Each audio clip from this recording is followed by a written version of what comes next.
Bien, entonces habiendo orado, pidiendo a Dios que dirija este servicio y orando también por algunos motivos en especial, vamos a seguir avanzando. Estamos en Primera de Tesalonicenses, quedamos en el capítulo 1, versículo, perdón, en el capítulo 2, versículo 12. Entonces seguimos avanzando, Primera de Tesalonicenses, capítulo 2, versículo 13, ¿cierto? Dice, vamos a hablar del 13 al 16. 2 del 13 al 16. Dice, por lo cual también nosotros sin cesar damos gracias a Dios de que cuando recibisteis la palabra de Dios que oísteis de nosotros, la recibisteis no como palabra de hombres, sino según es en verdad la palabra de Dios, la cual actúa en vosotros los creyentes. Vosotros, porque vosotros, hermanos, vinisteis a ser imitadores de las iglesias de Dios en Cristo Jesús que están en Judea, pues habéis padecido de los de vuestra propia nación las mismas cosas que ellas padecieron de los judíos, los cuales mataron al Señor Jesús y a sus propios profetas, y a nosotros nos expulsaron y no agradaban a Dios y se oponen a todos los hombres, impidiéndonos hablar a los gentiles para que éstos se salven. Así colman ellos siempre la medida de sus pecados, pues vino sobre ellos la ira hasta el extremo. ¿Ya? Entonces, aquí, eh, de alguna manera, Pablo está diciendo de qué manera los hermanos de Tesalónica habían recibido la palabra, ¿cierto? Porque dice, por lo cual también nosotros damos gracias a Dios sin cesar de haber recibido la palabra de Dios, que oísteis de nosotros, recibisteis no palabra de hombres, sino según que es verdad la palabra de Dios, ¿cierto? Eh, ¿Por qué? Porque la palabra fue entregada a los hermanos de Tesalónica y los hermanos la creyeron, ¿cierto? Creyeron firmemente en lo que estaban recibiendo de parte de Dios, la cual obra eficazmente en vosotros los que creísteis, ¿cierto? Eh, Se refiere a que la palabra es eficaz cuando uno la recibe con un corazón dispuesto, ¿cierto? Hay muchas personas que escuchan la palabra, de repente cuando uno les predica, pero hacen oídos sordos, ¿cierto? O son incrédulos para entender lo que Dios les quiere hablar y simplemente no la creen.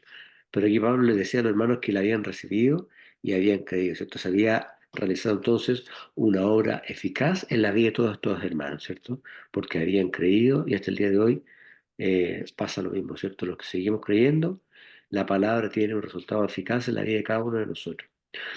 Dice el 14, porque vosotros, hermanos, habéis sido imitadores de las iglesias de Dios en Cristo Jesús que están en Judea, ¿cierto?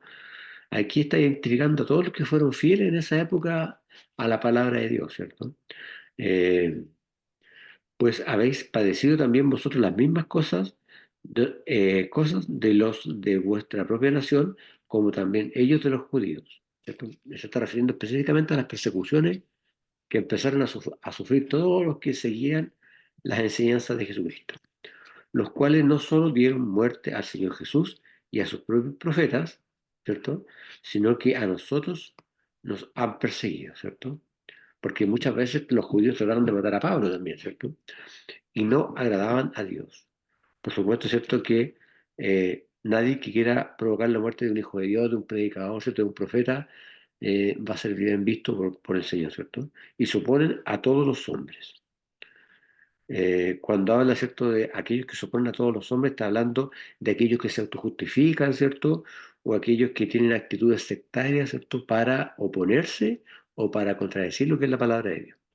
El 16 dice, prohibiéndonos hablar a los gentiles a fin de que se salven, eh, para llenar siempre la medida de sus pecados, ¿cierto? Pues vino sobre ellos la ira hasta el extremo. Y esto dice relación, ¿cierto?, con que hay un límite para todas las cosas, ¿cierto?, en cuanto al Señor. Siempre los cristianos decimos que Dios, ¿cierto?, las misericordias de Dios son nuevas cada día, ¿cierto?, que Dios es un ser que tiene una misericordia infinita, que no podemos entender acerca del amor de Cristo, etcétera, etcétera.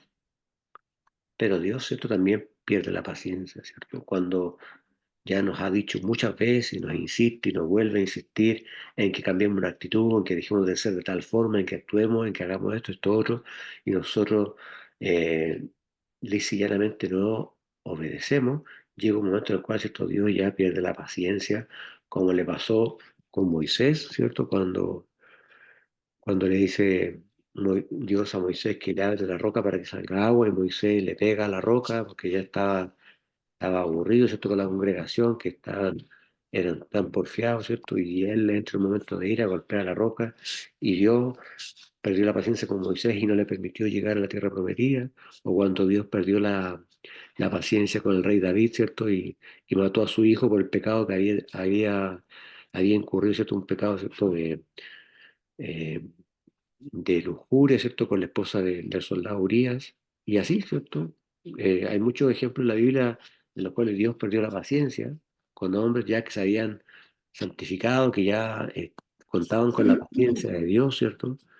O sea, perdón, contaban con la confianza de Dios para realizar obras importantes, pero aún así le fallaban, ¿cierto? Entonces, hay una ira de parte de Dios frente a aquellos que, siendo conocedores, le fallan. Sigamos avanzando con este capítulo 2, ¿cierto? De 1 Tesalonicense. Vamos al versículo 17 y vamos a leer desde el 17 hasta el 20. ¿Ya? Dice 17, ausencia de Pablo de la iglesia. Pero nosotros, hermanos, separados de vosotros por un poco de tiempo, de vista pero no de corazón, tanto más procuramos con mucho deseo ver vuestro rostro, por lo cual quisimos ir a vosotros, yo, Pablo, ciertamente una y otra vez, pero Satanás nos estorbó. Porque, ¿cuál es nuestra esperanza o gozo o corona de que me gloríe? ¿No lo sois vosotros delante de vuestro Señor Jesucristo en su venida? Vosotros sois nuestra gloria y gozo, ¿cierto? Hay una preocupación de parte de Pablo en estas líneas, porque le dice en cuanto a nosotros, hermanos, privados de vosotros por un poco de tiempo, de vista, no de corazón, ¿cierto? Eh, Se refiere a que Pablo tuvo que salir de la ciudad antes de lo planeado, eh, debido a las acciones permanentes que los judíos tenían en contra de él, de quitarle la vida, ¿cierto? Tanto más procuramos con mucho deseo ver vuestro rostro, ¿cierto? Es decir, Pablo se había ido antes, pero no porque hubiera una falta de afecto, sino por las persecuciones de las cuales estaba siendo objeto, ¿cierto? Por lo cual quisimos ir a vosotros, yo Pablo, la verdad, y más de una vez, pero Satanás nos lo impidió, ¿cierto? Eh, y aquí, de alguna manera, no dándole la gloria al enemigo de ninguna manera, pero está él reconociendo que Satanás es una persona verdadera, ¿cierto? Y que no es una figura retórica, ¿cierto?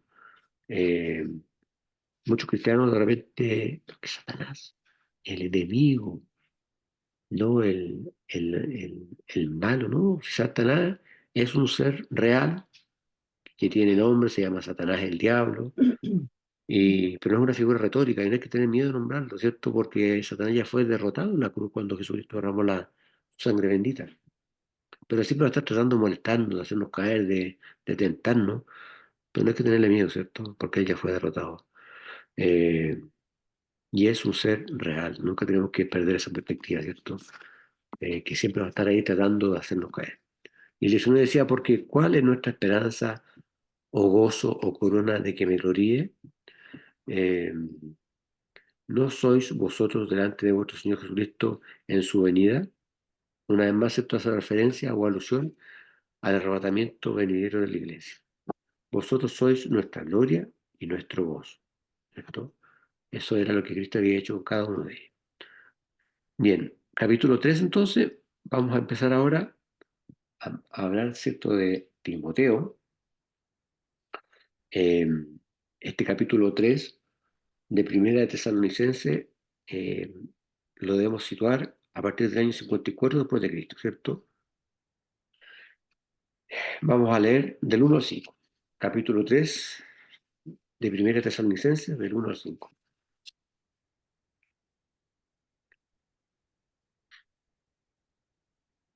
Dice así. Por lo cual, no pudiendo soportarlo más, acordamos quedarnos solos en Atenas y enviamos a Timoteo, nuestro hermano, servidor de Dios y colaborador nuestro en el Evangelio de Cristo, para confirmaros y exhortaros respecto a vuestra fe, a fin de que nadie se inquiete por estas tribulaciones, porque vosotros mismos sabéis que para esto estamos dispuestos, para esto estamos puestos, porque también, estando con vosotros, os predecíamos que íbamos a pasar tribulaciones, como ha acontecido y sabéis, por lo cual también yo, no pudiendo soportar más, envié para informaros de vuestra fe, no sea que os hubiese tentado el tentador y que vuestro trabajo resulte en vano. ¿Cierto? Entonces, dice, por lo cual no pudiendo esperar más, eh, porque de alguna manera Pablo estaba deseoso de saber cuál era la situación espiritual que estaba aconteciendo en la iglesia de Tesalónica, ¿cierto? Acordamos quedar solos en Atenas, ¿cierto? Eh, Dice después, y enviamos a Timoteo, nuestro hermano y ministro de Dios y colaborador nuestro en el Evangelio de Cristo, a confirmar, ¿cierto? ¿Por qué? Porque los de Tesalónica requerían más instrucción, ¿cierto?, de parte del apóstol. Por eso que Timoteo fue enviado, ¿cierto?, nuevamente a esa iglesia para desarrollar esta tarea, ¿cierto? Y exhortaros, dice, en nuestra fe, es decir, estimularlos, fortalecerlos, ayudarlos a tener más fe, ¿cierto? Porque estaban decayendo un poco. Para que nadie, dice el 3, se conmueva por estas tribulaciones, ¿cierto? Eh, es decir, le está diciendo, y también nos dice el Señor en esta hora, de que no debemos, ¿cierto?, desfallecer o permitir que ninguna cosa nos desaliente o nos entorpezca nuestra relación con el Señor, ¿cierto?, nuestra búsqueda de la intimidad con Él o de nuestro crecimiento espiritual. Tenemos que seguir avanzando, porque vosotros sabéis que nosotros somos puestos para esto, ¿cierto? Es decir, un cristiano tiene que entender que parte de ser cristiano es vivir tribulaciones, ¿cierto? Vivir aflicciones, porque cuando usted se levanta a orar, el infierno se levanta completo para impedir que usted ore, ¿cierto? Cuando usted busca, se levanta o dice, se acuesta un día en la noche y dice, mañana voy a ayunar, voy a buscar la presencia de Dios, ¿cierto? Porque quiero consagrarme para el Señor, y al otro día, a primera hora, empiezan los problemas, ¿cierto? Es algo que ocurre y no tiene que llamar la atención porque es una lucha espiritual permanente mientras estemos en este mundo, ¿cierto? Las huestes de maldad andan por todos lados merodeando, tratando de hacernos caer, de quitarnos la paz, de alejarnos, ¿cierto?, de esta intimidad que queremos tener con el Señor. Dice el 4 que aún estando con vosotros, os predecíamos que habíais de pasar tribulaciones, ¿cierto? Por eso es necesario poner nuestra fe completamente en Jesucristo y en lo que Él hizo en la cruz, ¿cierto? El mundo y el diablo siempre se van a oponer a todo lo que se llame Dios, ¿cierto? A todo lo que el Señor hizo en la cruz, a todo hombre que quiera consagrarse para servirle a Cristo, etcétera. Como ha acontecido y sabéis, ¿cierto? Es decir, en el fondo Pablo está diciendo a la iglesia que las tribulaciones son inevitables si usted es un verdadero seguidor de Cristo, ¿cierto? Si usted es un cristiano de mentira, de esos que van a mostrarse el fin de semana en la iglesia, con una pinta, ¿cierto?, muy pirura, con una buena Biblia, pero la semana, ¿cierto?, está pecando de manera sistemática, no va a tener ningún problema, ¿cierto?, porque el diablo ya lo tiene en su mano. Pero cuando usted es un cristiano que busca la santidad, que busca agradar a Dios, ¿cierto?, que busca parecerse al Maestro, siempre van a haber tribulaciones y acechanzas de parte del enemigo, ¿cierto? El 5 dice, por lo cual, ¿cierto?, se refiere a la persecución, ¿cierto?, y a la reacción que tienen los mismos cristianos frente a las persecuciones. También yo, no esperando más, he enviado a reconocer vuestra fe, ¿cierto? Es decir, que la fe permanezca firme en cada uno de los cristianos. No sea que os haya tentado el tentador y que nuestro trabajo haya sido en vano, ¿cierto? Cuando habla del tentador se refiere a Satanás el diablo que está permanentemente tratando de hacerlo caer y de tentarnos, ¿cierto? Bien, avancemos entonces con el versículo, estamos, ¿cierto? 1 Tesalonicenses, capítulo 3, a partir del versículo 6 hasta el final vamos a llegar, desde el 6 hasta el 13, ¿ya? Desde el 6 hasta el 13 dice entonces, pero cuando Timoteo volvió de vosotros a nosotros y nos dio buenas noticias de nuestra fe y amor, y que siempre nos recordáis con cariño, deseando veros como también nosotros a vosotros. Por ellos, hermanos, en medio de toda nuestra necesidad y aflicción, fuimos consolados de vosotros por medio de vuestra fe, porque ahora vivimos si vosotros estáis firmes en el Señor. Por lo cual, ¿qué acción de gracia podremos dar a Dios por vosotros, por todo el gozo con que nos gozamos a causa de vosotros delante de nuestro Dios, orando de noche y de día con gran insistencia para que veamos vuestro rostro y completar lo que falte a vuestra fe? Mas el mismo Dios y Padre nuestro y nuestro Señor Jesucristo dirija nuestro caminar a vosotros, y el Señor os haga crecer y abundar en amor unos para con otros y para con todos, como también lo hacemos nosotros para con vosotros, para que sean afirmados vuestros corazones irreprensibles en santidad delante de Dios, nuestro Padre, en la venida de nuestro Señor Jesucristo, con todos sus santos, ¿cierto? Entonces, eh, dice, ¿cierto? Pero volviendo de vosotros a nosotros. Esto se refiere a Timoteo que viene de Tesalónica a Corinto, ¿cierto? Donde Pablo ya se encontraba. Y haciéndonos saber vuestra fe y amor, ¿cierto? Y que no, y que siempre tenéis buena memoria de nosotros, deseando verlos como también nosotros a vosotros. Es decir, los de Tesalónica no se habían desviado, ¿cierto? De Pablo, de lo que Pablo le había enseñado, ¿cierto? Eh, por los falsos maestros que habían tratado de entrar en la iglesia, ¿cierto? Por ello, dice el 7, hermanos, recibimos consolación de vosotros en toda nuestra necesidad y aflicción por causa de vuestra fe, ¿cierto? Es decir, el apóstol se sentía muy animado eh, al saber que la fe de los hermanos de Tesalónica permanecía fuerte, ¿cierto? Y dice, pues, porque ahora vivimos, es decir, se refiere a que se siente consolado de alguna manera, si vosotros estáis firmes en el Señor, ¿cierto? Eh, Después dice el 9, por lo cual, ¿qué acción de gracia podríamos dar a Dios para vosotros? Es decir, siempre va a resultar esencial dar las gracias a Dios, ¿cierto? Agradecerle a Dios, no solamente por la fe que pone en nosotros, sino que por la fe que pone en nuestros hermanos, ¿cierto? En nuestra familia, etc. Eh, Después el 9 dice, por lo cual, ¿qué acción de gracia podremos dar a Dios por vosotros? ¿Cierto? Si eso lo leímos, por todo el gozo con que nos gozamos a causa de vosotros delante de nuestro Señor. Eh, lo que provocaba gozo en el corazón de Pablo finalmente esto era la obra, o mejor dicho, el éxito que la obra de Dios a través de él había provocado en estos hermanos de Tesalónica. Por eso que se daba a conocer su gozo a través de estas palabras, ¿cierto? O sea, estaba muy contento del crecimiento espiritual que habían experimentado los hermanos. Y dice el 10 orando de noche y de día con gran insistencia que veamos vuestro rostro, ¿cierto? O sea, esto tiene relación con el deseo que tenía el apóstol, ¿cierto? De visitar a los hermanos en algún momento y poder tener una comunión más directa con ellos, ¿cierto? Eh, y que cumplamos lo que falta a vuestra fe, y que cumplamos lo que falta a vuestra fe, ¿cierto?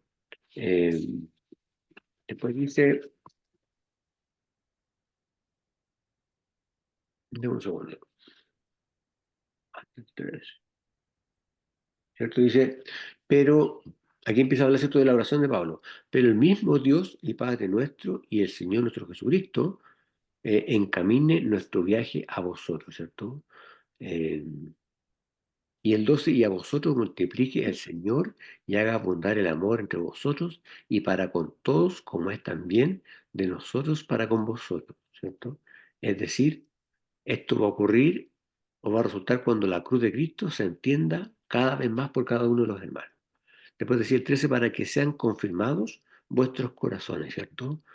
Eh, en santidad, ¿cierto? De alguna forma habla de liberar en algún momento, ¿cierto? De la culpa que tenemos todos frente al tribunal de Cristo, ¿cierto? Todos somos pecadores, ¿cierto? Por la naturaleza pecaminosa que tenemos. Pero aquí el apóstol, ¿cierto? Nos llama a liberarnos de alguna manera de esa culpa a través de la búsqueda de la santidad.